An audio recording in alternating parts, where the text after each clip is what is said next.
This presentation is on geometric distributions. The criteria for geometric distributions is very much like what we had earlier for binomial situations, with one difference. So let's take a look at what those differences are right now. So as in a binomial situation, each observation falls into one of just two categories, and we call them success or failure. Now some books will say that they are two mutually exclusive events, and that is true. These events can never happen. They're either yes or no, right or wrong. So they're two events that cannot happen at the same time, and we just look at them as success or failure, yes or no situations. The second one, the probability of success, is the same for each observation. Like flipping a coin, the probability is going to be the same each time that we flip the coin. The next one, number 3, is all observations are independent, same as binomial. One event cannot affect the other. And then the one that's different, in a binomial situation, we were looking at a fixed number of events. In this particular one, we're looking at the number of trials until we get our first success. So we keep shooting the basketball until we get we get a hoop, or we keep flipping a coin until we get a head. So we're looking at that very first success. Examples here, look at both of these examples. The first one, roll a die. An experiment consists of rolling a die. The event of interest is rolling a 3. So that's what we're going to call a success in this case. And X is defined as the number of trials until a 3 occurs. So this is geometric because it's not a fixed amount. If that's indicating towards a geometric. Let's see if it satisfies all the requirements. To verify that this is a geometric setting, note that rolling a 3 will represent a success, and rolling any other number will represent a failure. That's good. The probability of rolling a 3 on each time is 1/6. That's what it is every time, if it's a fair die. The observations are independent. One does not affect the other. And a trial consists of rolling the die once. Did we get a 3 on that first roll? If not, roll it again. If not, roll it again. We roll the die until a 3 appears. Since all of the requirements for a geometric setting are satisfied, then this experiment is a geometric setting. Now, let's take a look at draw an ace. Suppose that you repeatedly draw cards without replacement. That's key word right there, from a deck of 52 cards until you draw an ace. There are two categories. You either get an ace or you don't, success or failure. So that's okay there.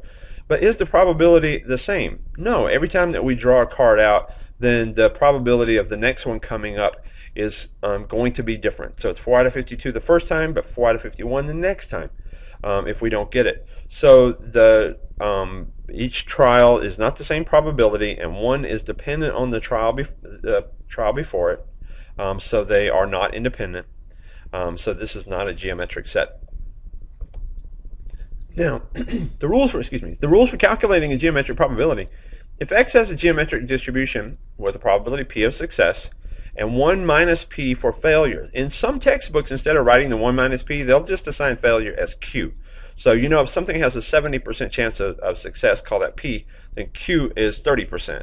So just kind of be wary of that. In our textbook, they reference it as 1 minus P is our failure, but sometimes they give it its own name.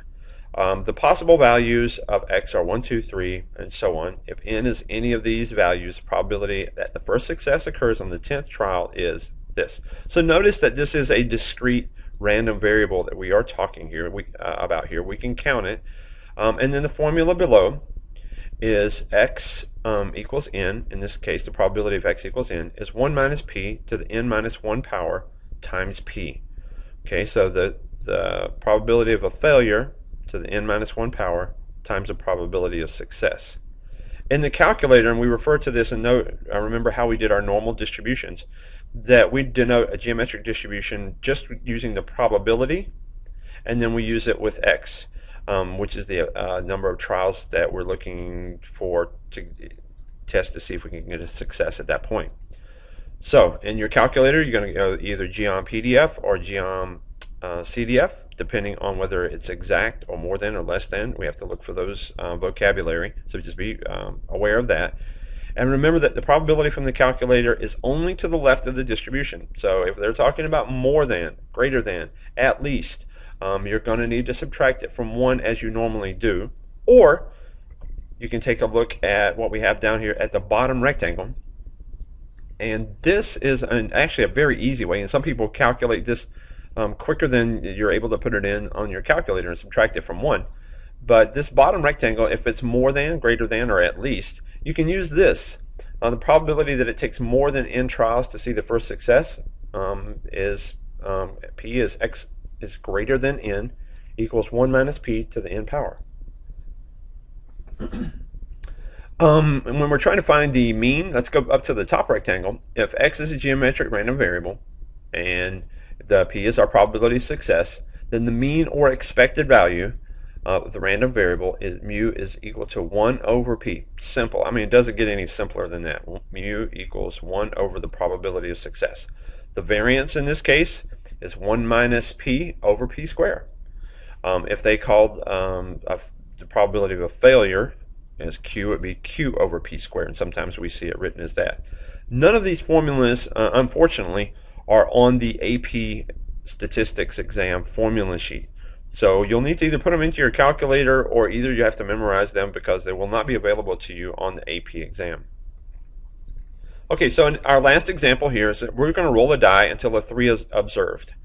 What's the probability? So 3 is our event that we're looking for here. What's the probability that it takes more than 6 rolls to observe a 3?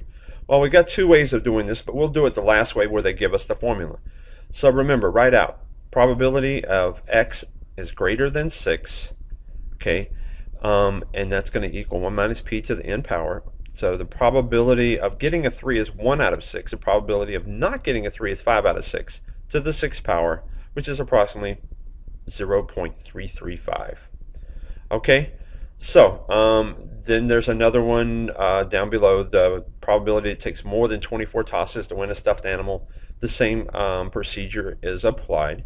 So please look back through this and take notes. And if you have any questions, we'll be able to address those in class. Thank you for your attention.